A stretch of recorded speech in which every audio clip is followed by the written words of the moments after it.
Okay, so here we are, just getting the powertrain lift set up. The powertrain lift is going to come up and contact the subframe. You're going to keep it as wide as you can. And now that it's contacting the subframe, those upper strut bolts are loose, the steering shaft, everything is off. We double check. We're going to pull those bolts. Once we pull those bolts, the only thing holding this whole powertrain in is this lift. So we need to make sure we're good with where the lift is at. So we'll pull these bolts and then we'll get ready to bump it down. You can do it at full height. The only thing is, if you do it at full height, you won't be able to reach anything on top in case something gets snagged. So I recommend more about, about this height here. This is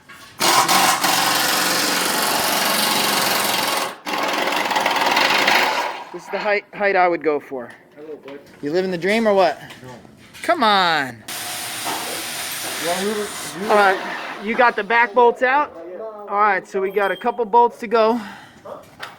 And also on this lift, you guys are good to go. I'm just explaining.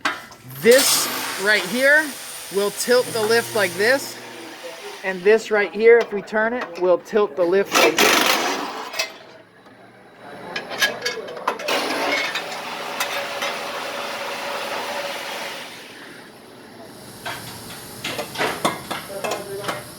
One more. Oh, see? Oh, see?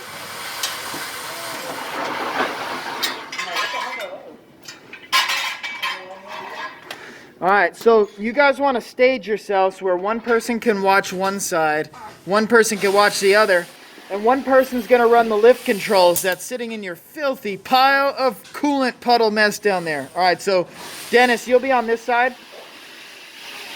And then you're going to have good communication. So I would say start to bump it down. You'll keep an eye on the lift, make sure that that the car's sitting well in the lift. I'd say bump it down a little. All right. And then all along you're watching for things that get snagged, like the strut. We may need to guide the strut a little, but so far it seems like it's all right. And you'll be coming down and you'll just communicate well. Don't put your fingers someplace where they're going to get pinched. Not that you're likely to get pinched coming down, but the concept is the same. Going up, this will be a little more critical. Like, see right here, it's kind of snagging on this fender well, that shield. So we may just help make sure it's going to clear. It's okay if it touches, but we don't want it to rip. Now that engine and transmission seems like it's kind of hanging. So bump up a little. You notice how the whole engine is really dropping this way? It seems to me like this side of the engine is maybe a little hung up. So we sure that we're clear of that mount on top? I'm going to grab a step ladder and come back. So no big deal. I'm pretty sure that that engine mount is hung up a little bit. And so we just need to get up there and put eyes on it. So it's a little bit too high to see, but at least it's not at full, full lift height where we need to go get a huge ladder. We can just use this little 3-step ladder. So when I get back out there, I'll resume. All right, going up the ladder. Yeah, sure, why not? Okay, so here's the suspected trouble area. It does kind of look like the mount's kind of twisted in there. Trying to get it on video here. You can see the mount's kind of sitting in a weird way. So what I think the thing to do is bump it up a little bit more. Keep coming. Make sure it doesn't come off the lift, but it seems like we got to go up a little more. You know what? This has a ground on it. So this ground right here is going to hold up. You sure you got 10 millimeter on a little cordless impact? So it's okay to miss something. You just don't want to go too far so it breaks. So it was just kind of tight on that ground. Swivel's fine. So, and we wanted to lift it back up. We don't want to take this ground off and have the engine fall out. So we know the engine's back at a healthy height here. Okay, left-handed, kind of challenging here. So you guys, this ground, I'm going to take this bolt off. I'm going to put it near your strut nuts. Okay, and then it seems like that could be it, but it still seems a little stuck. So I'm feeling, I think you got the nut off that little stud sticking down. Let's see if we can bump the engine up a little higher, get this mount to free up. And Dennis, I'll take a pry bar too. Yep. Just make sure it doesn't lift the car off the lift. Keep coming. Keep coming. Alright, so it's just a little stuck. So I think it just kind of got itself crooked because there's still a ground on it. So I just need to get this mount to kind of recenter on it. So I'm going to pause the video. Alright, so quick update. You know, the mount just got a little too crooked, and so they're just going to undo the whole mount. You shouldn't really have to, but if it does get crooked, sometimes it's hard to get it loose, so we're going to undo the mount from the body and just lift it up ourselves so we get it up out of the way. So we'll recheck in a minute. Well, I jumped groups. This group's coming. What is that? Water? You hear some water coming out. It might be recheck your coolant hoses. Yeah. Struts cleared up, making sure the caliper's not hitting. This is a good time to check and recheck if anything's still connected that shouldn't be. Like that looks freed up. Your shifter cable's good. Yeah, I see that.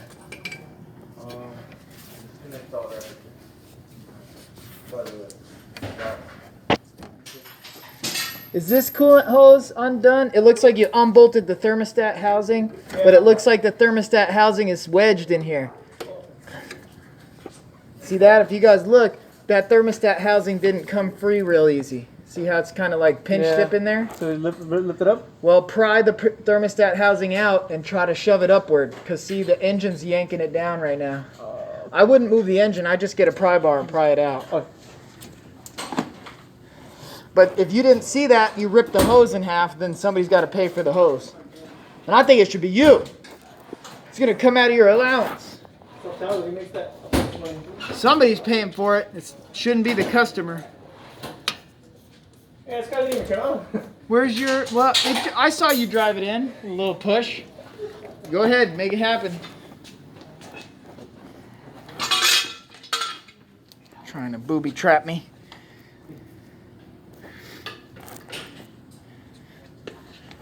There we go. Alright, so you think it's clear? Yeah. Alright, so then if you guys are good watching, just have good communication. Santi, I'm going down. You good? Wait, hold on. Bro, disconnecting.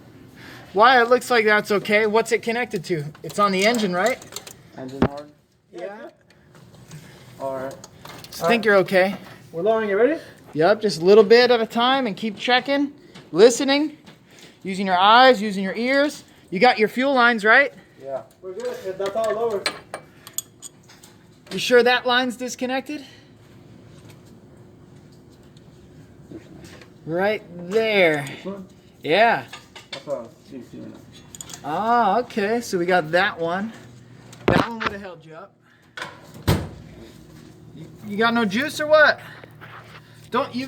What are you doing when you're at Planet Fitness? Watching people? There we go. For a minute, I thought you might have been like not really doing what you're supposed to do when you go in the gym. And what about those hoses are good? Yeah. Okay. It looks clear to me. Possible I could have missed something, but looks clear. See, these wires are the faulted wires and stuff. Yeah. So we may need to just disconnect that. Cool. All right. So from what I see, looks okay. I make no warranty, guarantee expressed or implied.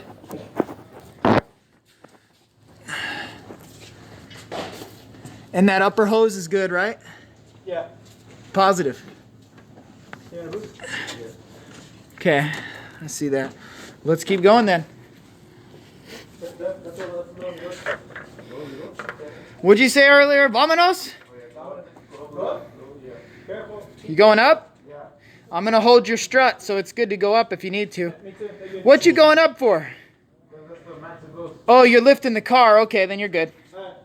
Going up with the lift.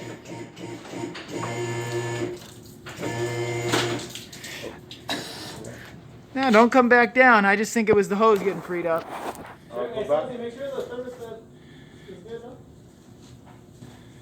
Did that find out? Looked like it was gonna make it.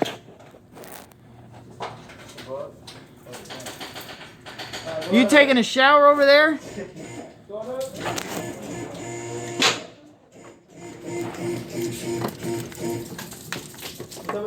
So where's this harness disconnected at? Hold up. Where did you disconnect your harness? This harness doesn't feel disconnected to me. Well, it should be. So we got some work to do over here. You could disconnect it from the fuse box. Yeah, it looks. There's just a few connectors in the fuse box. You disconnected more stuff than you have to. Alright, so once you guys get that harness dealt with, which you'll need a step ladder for, that these guys are milking, you'll get it. Alright, so we cleared it and it's down. And when I say we, I mean not me. I was over there doing other things. But this group has officially got their engine and transmission down. So for this activity, we're going to leave it right on the powertrain. It was hard to explain before, but these are the marks we were trying to make. So we would mark the steering shaft itself here, maybe that red line to this red line, and that way we get it on the perfect spline. Most of this stuff you can see is pretty turnkey. The one thing this group could have done a little better with is remembered to disconnect these fault wires that were from a previous class, and B, these are a lot of connectors here, and rather than doing all these connectors, we could have done about 5 in the fuse box and the 1 nut, but that's okay. They got it out, they made it happen, and so we'll go with that. This is basically as far as you're going. If you were going to change this engine, you'd need to support the transmission, unbolt, the flex plate or the torque converter bolts, pull the engine off, and swap over all sorts of stuff. So this isn't really the same as an engine replacement. It's more like removal and replacement of the powertrain. But that's this stage. The very next stage will be lifting it back up, and the whole time we'll be making sure things are clear, making sure things aren't getting caught, and basically reverse of removal is what we're going to do.